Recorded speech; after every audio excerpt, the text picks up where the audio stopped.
Taste the Daily.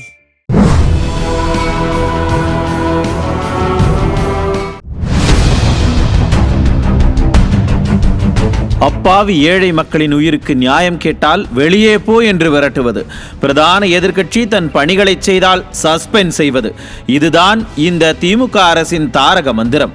அதனால்தான் மக்கள் விரோத ஆட்சி நடத்தும் இந்த திமுக அரசு மௌனம் காப்பதோடு மட்டுமின்றி யாரையும் பேசக்கூடாது என்று அட்டூழியம் செய்கிறது. அதுவும் எங்கு? மக்கள் மன்றமான சட்டமன்றத்தில். மக்கள் பிரச்சனைகளை சட்டமன்றத்தில் பேசக்கூடாது என்றால் வேறு எங்கு பேசுவது? இதுதான் 2021ஆம் ஆண்டுக்கு பிறகு சட்டமன்றத்தில் திமுகவின் வரலாறு. சட்டமன்றத்தின் மாண்பை காக்க நடுநிலையை உறுதி செய்வதுதானே சபாநாயகர் என்ற பதவியின் கடமை. அதையெல்லாம் விட்டுவிட்டு அரசியல் செய்வார் நமது சபாநாயகர். இப்படி கடந்த காலங்களில் கசப்பான அனுபவங்கள் நிறைந்த சட்டமன்றம் திங்கட்கிழமை மீண்டும் கூடுகிறது. தமிழகமெங்கும் பல்வேறு பிரச்சனைகள் தலைவிரித்தாடுகிறது. மழை வெள்ளத்தால் பாதிக்கப்பட்ட மக்கள் நிவாரணம் வேண்டி காத்து கிடக்கிறார்கள். வெள்ளத்தால் நாசமான பயிர்களை இழந்து விவசாயிகள் ஒருபுறம் வாடிக்கொண்டிருக்கிறார்கள். தமிழகத்தையே புரட்டி போட்டிருக்கிறது பெஞ்சல் புயல். கொலை, கொள்ளை, கஞ்சா, போதை, அரசு அதிகாரிகளுக்கும் போலீசாருக்குமே பாதுகாப்பு இல்லாத சூழல் என்று தள்ளாடி கொண்டிருக்கிறது தமிழகம்.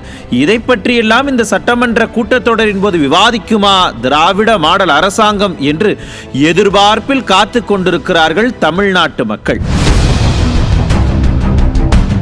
பொது முக்கியத்துவம் வாய்ந்த பிரச்சனைகளை விட இந்த அரசாங்கத்துக்கு வேறு என்ன வேலை இருந்துவிடப் போகிறது?